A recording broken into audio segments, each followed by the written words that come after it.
Objek sabar.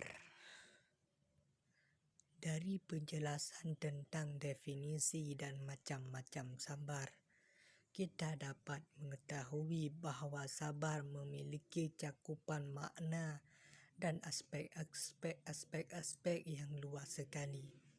Imam Al-Ghazali menyebut 3 objek sabar, yaitu sabar dalam menaati Allah, menjauhi larangannya, dan sabar terhadap musibah pada saat pertama dialami.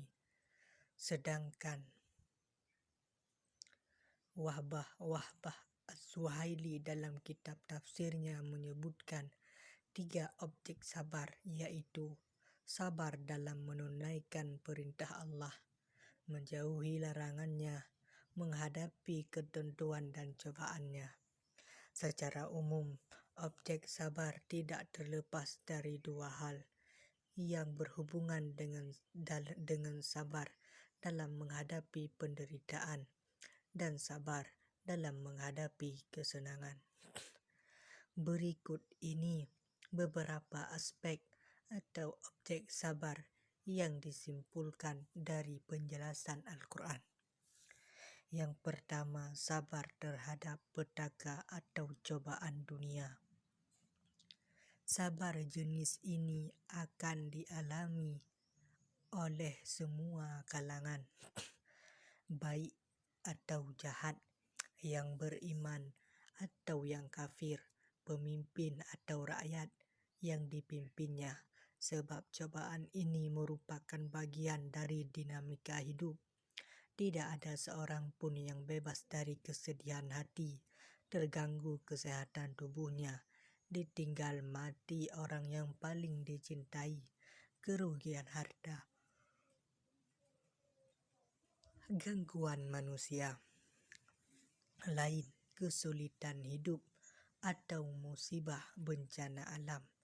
Hal ini telah dinyatakan Allah dalam firman-Nya yang disertai dengan sumpah, وَلَنَبْلُوَنَّكُمْ بِشَيْءٍ مِّنَ الْخَوْفِ وَالْجُوعِ وَنَقْصٍ مِّنَ الْأَمْوَالِ وَالْأَنفُسِ وَالثَّمَرَاتِ وَبَشِّرِ الصَّابِرِينَ الَّذِينَ إِذَا أَصَابَتْهُمْ مُصِيبَةٌ قَالُوا إِنَّا لِلَّهِ وَإِنَّا إِلَيْهِ رَاجِعُونَ أُولَئِكَ عَلَيْهِمْ صَلَوَاتٌ مِّن رَّبِّهِمْ وَرَحْمَةٌ وَأُولَئِكَ هُمُ الْمُهْتَدُونَ. Dan kami pasti akan menguji kamu dengan sedikit ketakutan, kelaparan, kekurangan harta, jiwa, dan buah-buahan. Dan sampaikanlah kabar gembira kepada orang-orang yang sabar, yaitu orang-orang yang apabila ditimpa musibah, mereka berkata, Inna lillahi wa inna ilaihi raji'un. Sesungguhnya kami milik Allah dan kepadanya lah kami kembali. Karena mereka itulah yang memperoleh ampunan dan rahmat dari Tuhannya, dan mereka itulah orang-orang yang mendapat petunjuk. Al-Baqarah 55-57. Ayat 155 dari surat Al-Baqarah di atas menjelaskan agar cobaan yang telah disebut itu dihadapi dengan sabar. Sikap sabar yang dimaksud dijelaskan pada ayat berikutnya, Al-Baqarah 156, yaitu menghadapi dengan mengucapkan Inna lillahi wa inna ilaihi raji'un. Sesungguhnya kita ini milik Allah dan kepadanya kita kembali. Ungkapan ini dalam bahasa Arab disebut al-istirja'.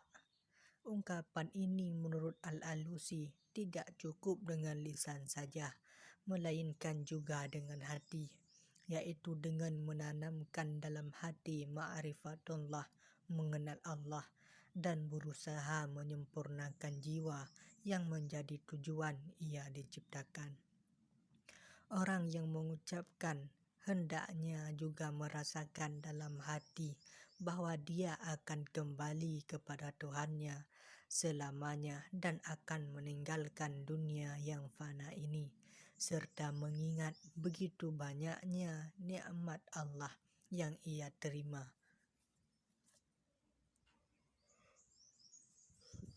dibanding derita yang dia alami, sehingga semua itu akan terasa ringan dan pasrah menerima apa yang terjadi.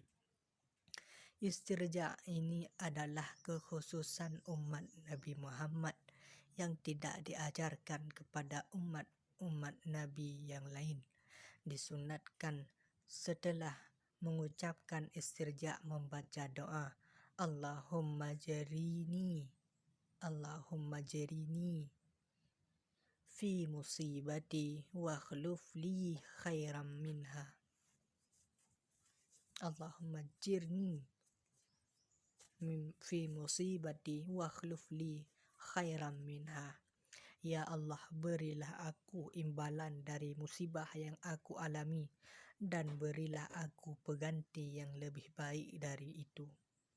Yang kedua, sabar terhadap gejolak dan dorongan nafsu. Manusia diciptakan dengan tabiat mencintai kesenangan dan kenikmatan duniawi yang berupa harta, anak, perempuan, dan berbagai kesenangan lainnya. Ali Imran 14:15.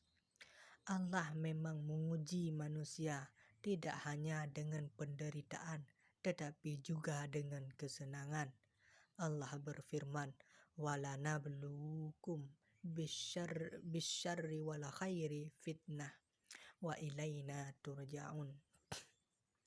Kami akan menguji kamu dengan keburukan dan kebaikan sebagai cobaan, dan kamu akan dikembalikan hanya kepada kami.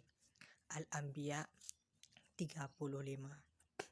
Seorang mukmin dituntut untuk bisa bersabar menahan diri dari kesenangan dunia yang membuatnya lalai akan akhirat.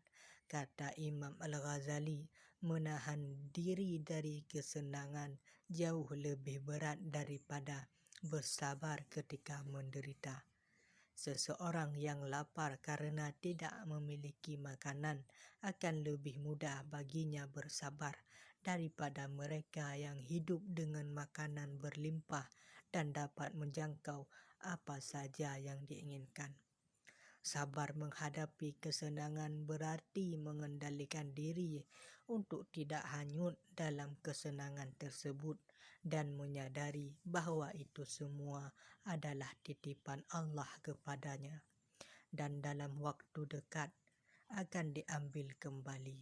Hendaknya ia tidak lupa bahwa di dalam harta yang ia miliki itu terdapat hak-hak Allah yang harus diinfakkan agar tubuhnya digunakan untuk membantu orang lain dan lisannya dijaga agar selalu berkata jujur.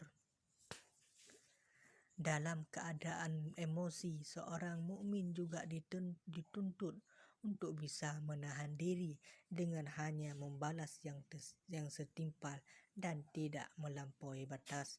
Allah berfirman, "Wa in aqabtum fa'aqibu bimisli ma uqibtum bih, wa la in sabartum lahuwa khairul lis-sabirin." Dan jika kamu membalas, maka balaslah dengan balasan yang sama dengan siksaan yang ditimpakan kepadamu. Tetapi jika kamu bersabar, sesungguhnya itulah yang lebih baik bagi orang yang sabar. An-Nahl 126.